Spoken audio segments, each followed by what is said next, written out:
Ya oke, Assalamualaikum warahmatullahi wabarakatuh. Kali ini kita bareng Ki Amel dalam acara Teng Treat lagi. Tengok baru berita ya. Lagi. Dalam hal ini kita mau membahas masalah tentang kebudayaan ya. Para pelaku seni, para pelaku budaya saat ini benar-benar sudah 2 tahun vakum setelah datangnya pandemi. Itu menurut Amel kebijakan pemerintah seperti itu sudah paskah atau belum? Bingung ya sebenarnya mau ngejawab apa, karena kan kalau nggak diginiin juga nanti corona makin merebak ya kan, pemerintah bingung lagi, kelabakan.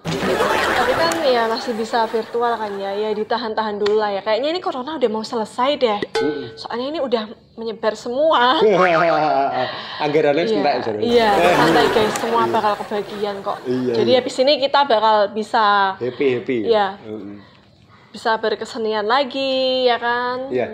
Tapi yang jelas kan kalau kita mengaca dari kesenian itu sendiri, padahal pelaku seni di Indonesia khususnya di Jawa Tengah itu kan sangat luar biasa. Yeah. Mulai dari ketoprak, mulai dari wayang, mulai dari seni yang modern seperti dangdut dan lain-lain, itu kan salah satu ikon, bahkan salah satu landmarknya Jawa. Tapi selama 2 tahun para pelaku seni yang emang tidak ada penghasilan di luar itu, kita kan juga turut prihatin juga gitu. Iya, di sisi lain gimana ya, aku juga bisa ngerasain sebagai seni itu kan udah gimana ya, kayak mendarah daging gitu ya, kayak betul. 2 tahun nggak ngelakuin biasanya hal-hal yang kita lakuin tuh kayak rasanya ada yang kurang. Iya, kayak gimana gitu ya. Lagi pula teman-teman bahkan adik-adik yang sekolah itu kan jelas-jelas yang mulai masuk SMP maupun SMA itu kan tahu-tahu kelas 2 SMA ataupun kelas 2 SMP. Sedangkan temannya satu kelas siapa? Wong kita ketemu pada nggak tahu. Wong kita tatap muka saja kadang adik-adik itu mengalami kesulitan, apalagi virtual terus-terusan. Mau dibawa kemana bangsa kita?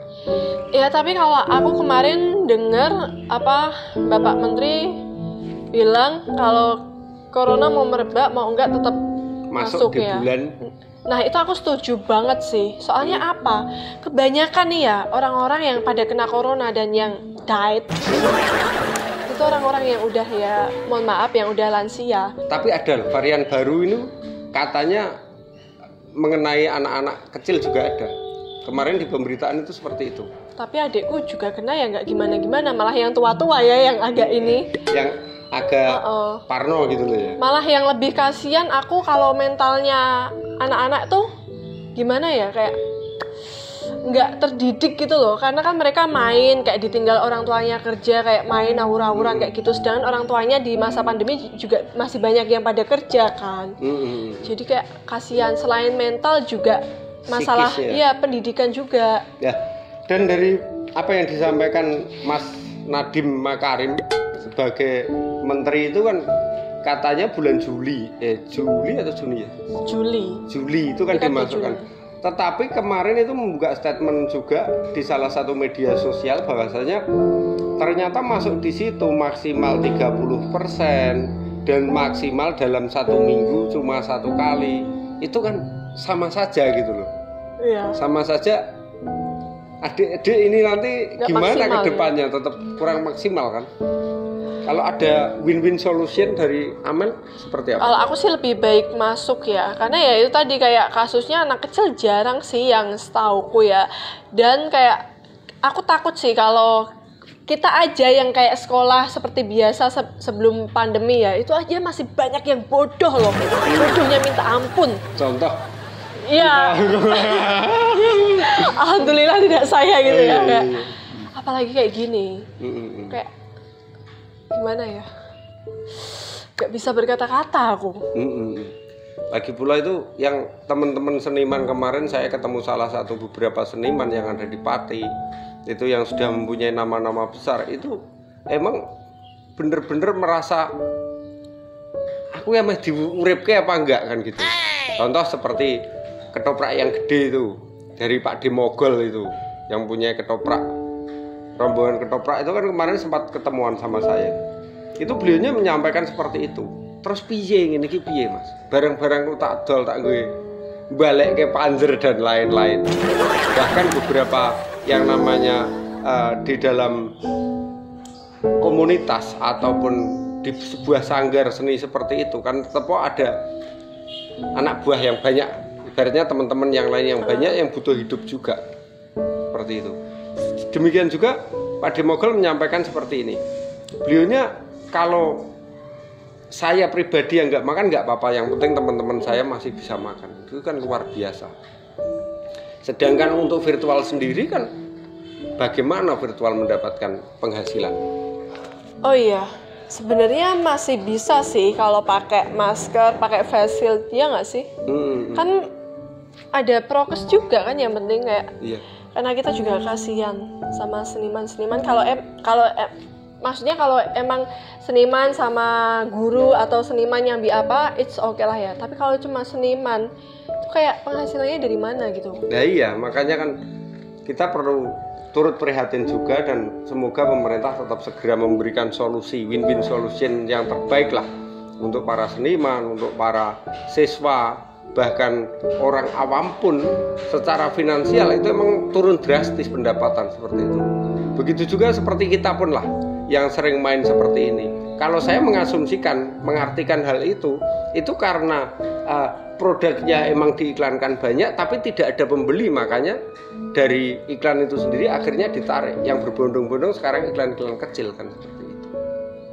Jadi sangat terasa lah tahun kedua. Kalau tahun pertama oke lah, teman-teman saya yakin masih safety. Masalah penghasilan, tabungan yang kemarin-kemarin masih dan lain-lain kan seperti itu. Kalau di tahun kedua ini emang sangat terasa. Kalau seperti Amel terasa nggak?